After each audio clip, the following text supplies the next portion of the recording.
The door closed behind me without a sound. Not slammed. Not forced. Just sealed. Like a decision finally made. The silence that followed wasn't empty. It was dense, heavy enough to press against my chest. I turned, grabbed the handle, twisted hard. Nothing. The wood was warm. Too warm. That's when I felt it. The house was breathing.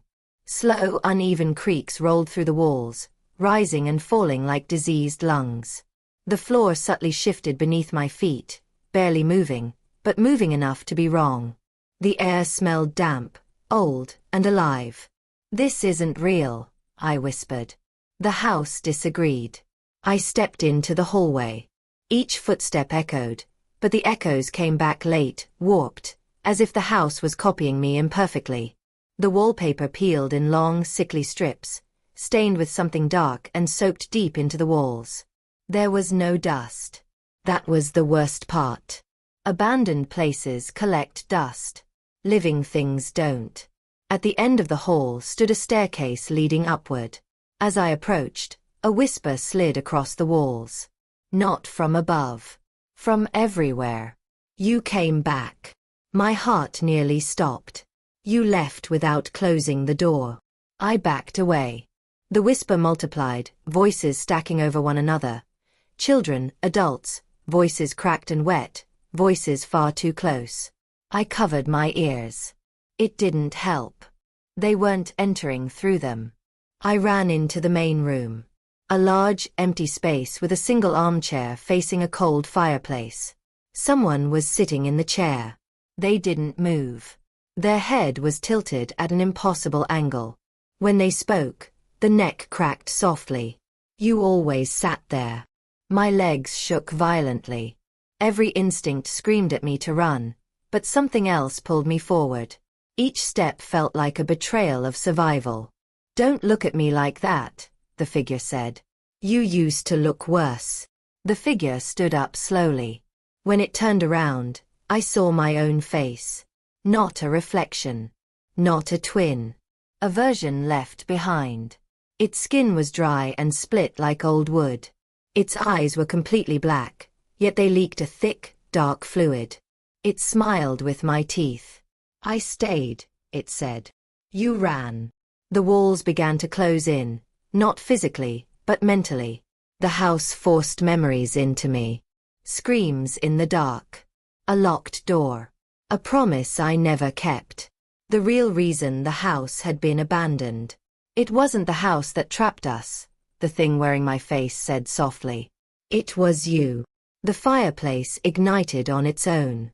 Inside the flames, shadows twisted and clawed upward, faces I recognized. Voices I ignored. The house didn't hunt bodies. It hunted guilt. I tried to scream. The house inhaled. Everything went black. I woke up on the road. The fog was pulling away from the house now, as if it had finished feeding. The same window still glowed faintly. The same patient light. I looked at my hands. They were covered in old dust. The front door of the house stood open. Behind me, a whisper breathed into my ear.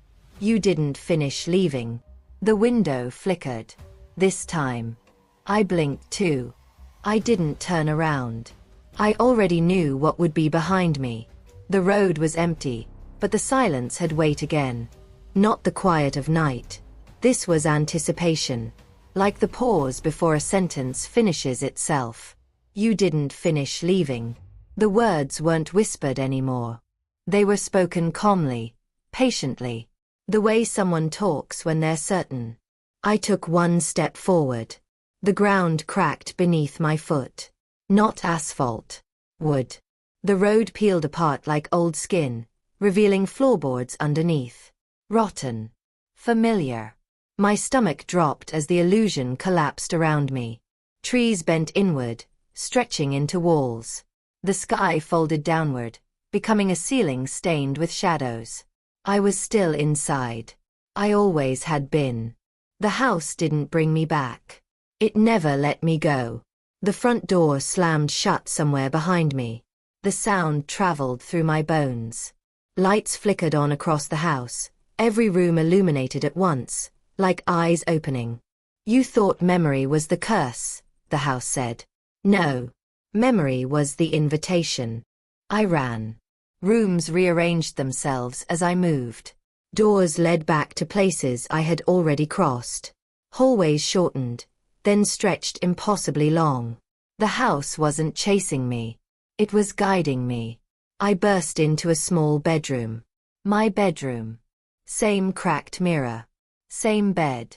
Same mark on the wall where something had once hit hard enough to leave an impression. My chest tightened. On the bed sat a child. Me. He didn't look scared. He looked tired. The kind of tired that comes from waiting too long for something that never arrives. You said you'd come back, he said quietly. I tried, I whispered. He shook his head. You forgot. The mirror began to bleed darkness, dripping upward instead of down. In it, I saw every version of myself that had passed through this house. Some older, some broken, some hollowed out completely. None of them had left. The child stood and stepped toward me. Each step aged him rapidly. Teenager, adult, stranger, until he stopped inches from my face. You don't survive places like this, he said. You replace something.